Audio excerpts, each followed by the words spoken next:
கர்த்தாதி கர்த்தா மகிமை. அல்லேலூயா. இயேசு சர்வ வல்லவர் மகிமை. அல்லேலூயா. இயேசு சர்வ வல்லவர் மகிமை. அல்லேலூயா. ராஜாதி ராஜா கர்த்தாதி கர்த்தா மகிமை. அல்லேலூயா. ராஜாதி ராஜா கர்த்தாதி கர்த்தா மகிமை. அல்லேலூயா. இயேசு நித்தியமானவர் மகிமை. அல்லேலூயா. இயேசு நித்தியமானவர் மகிமை. அல்லேலூயா. ராஜாதி ராஜா கர்த்தாதி கர்த்தா மகிமை. அல்லேலூயா. ராஜாதி ராஜா கர்த்தாதி கர்த்தா மகிமை. அல்லேலூயா.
இதான் வாழைப்பழம். வாழைப்பழம் இல்லை, அதனால தான் இதை சொல்லித்தரேன். என்ன கையை நல்லா பாருங்க.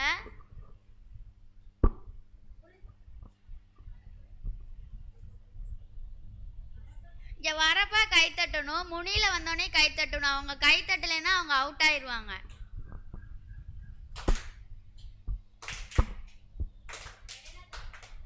இடையில தட்டினா அவுட்டு.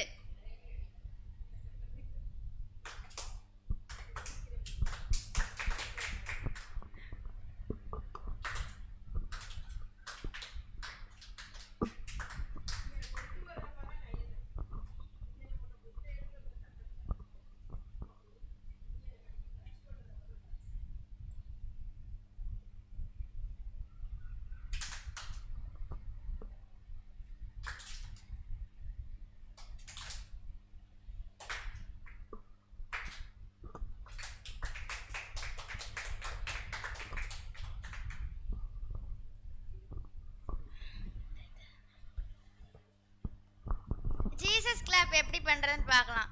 JESUS JESUS. நீங்க பண்ணுங்க.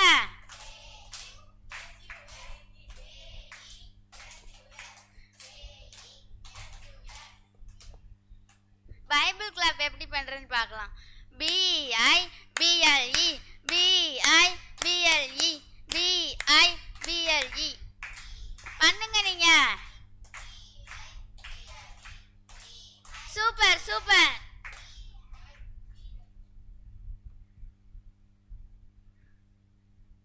பவுடர் பவுடர் பவுடர் அல்லேலூயா எப்படி பண்றதுன்னு பார்க்கலாம்.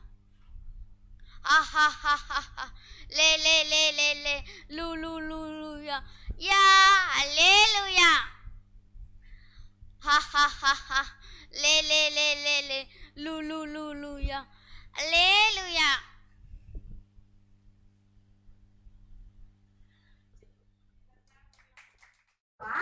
அதே மாதிரியே இந்த வாரமும் ஒரு ஆப்ஜெக்ட் லெசன் பார்க்கலாம். எல்லாம் ஆர்வமா இருக்கீங்களா? சரி, என் முன்னாடி என்னப்பா வச்சிருக்கேன் உங்களுக்கு தெரியுதா? ஒரு 3 பவுல்ல 3 பொருள் வச்சிருக்கேன். சரியா?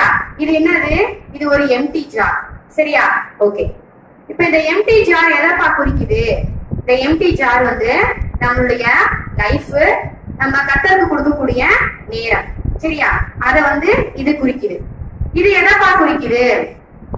இது எதை குறிக்குது அப்படின்னா, நீங்க கர்த்தருடைய வார்த்தைக்கு கீழ்ப்படியாம இருக்கிறது, பேரண்ட்ஸ்க்கு கீழ்ப்படியாம இருக்கிறது, அதுக்கப்புறம் எதுக்கெடுத்தாலும் கோவப்படுறது, எதுக்கெடுத்தாலும் சண்டை பண்றது, அம்மா அப்பா சொல்றத காதுலயே வாங்காம நீங்க வாடுது அடப்போமா அப்படின்னு இருக்கிற அந்த காரியத்தை இது குறிக்குது. சரியா? இது எதப்பா குறிக்குது? நம்ம அதுக்கு அடுத்து எதுக்கு இம்பார்ட்டன்ஸ் கொடுக்குறோம்? டிவி. அப்ப அந்த டிவில என்ன பண்றோம்? நம்ம ஃபுல்லா சுட்டி டிவி பாக்குறது, டிவில தேவையில்லாத காரியங்கள் பாக்குறது, அதுக்கப்புறமேட்டுக்கு வீடியோ கேம்ஸ் விளையாடுறது. அப்ப டிவில பல காரியங்கள் வரும். அப்ப அந்த காரியத்துக்குலாம் நம்ம என்ன பண்றோம்? இம்பார்ட்டன்ஸ் கொடுக்குறோம். அதுக்கப்புறம் எதுக்கு இம்பார்ட்டன்ஸ் கொடுக்குறோம்? செல்போன். அப்ப செல்போன் தான் நம்ம லைஃப்ல ரொம்ப முக்கியமா நம்ம கருதப்படுறோம். எப்ப பார்த்தாலும் செல்போனை கையில வச்சுட்டு என்ன பண்றது?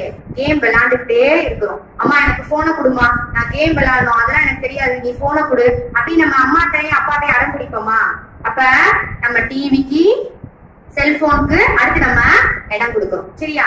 இது எதப்பா குறிக்குது? இது எதை குறிக்குதுன்னா, கர்த்தருடைய ஜீவன், கர்த்தருடைய வார்த்தை, அதுக்கப்புறம் உங்களுடைய ஃபேமிலி, உங்களுடைய ஃப்ரெண்ட்ஸ், உங்களுடைய பிரதர்ஸ், உங்களுடைய சிஸ்டர்ஸ், உங்களுடைய கோல், அதை குறிக்குது. சரியா?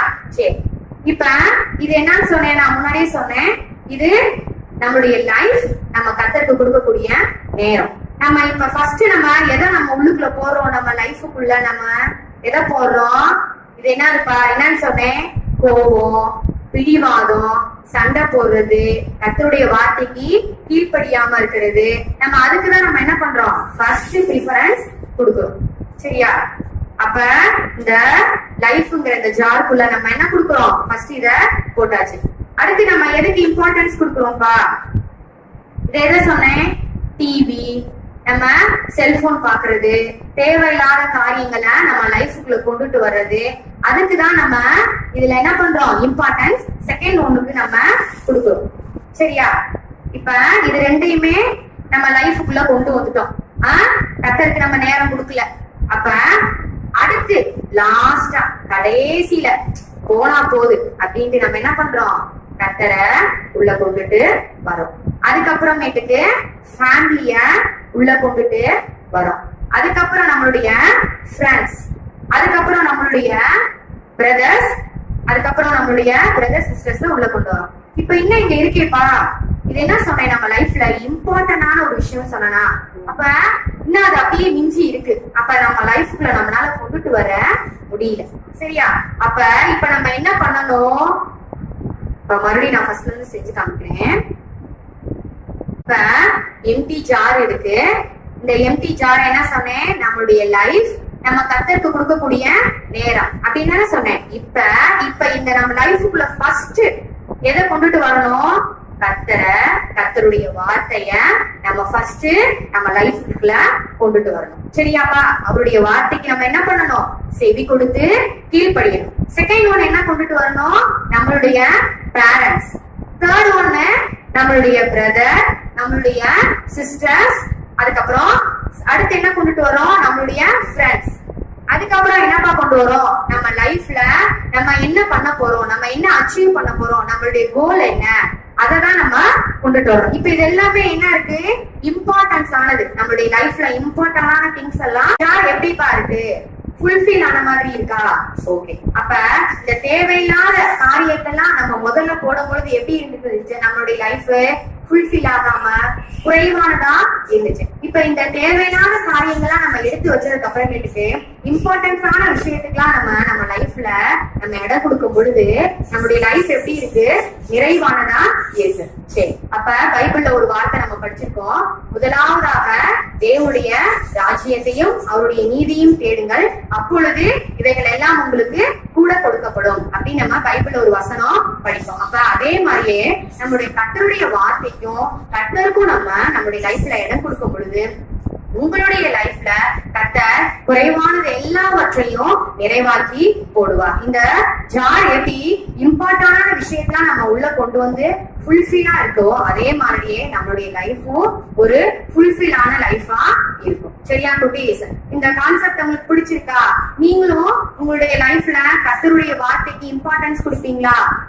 அப்ப கர்த்தருடைய வார்த்தைக்கு இம்பார்ட்டன்ஸ் கொடுத்து கர்த்தரை நீங்க உங்க லைஃப்ல கொண்டுட்டு வரும் பொழுது கர்த்தர் உங்களுடைய வாழ்க்கையும் குறைவை எல்லாத்தையும் நீக்கி நிறைவாக்கி போடுவார். ஓகேவா குட்டீஸ்? சரி, அடுத்த பகுதிக்கு போலாம். கர்த்தராகிய இயேசு கிறிஸ்து உயிரோடு இருக்கிறார்.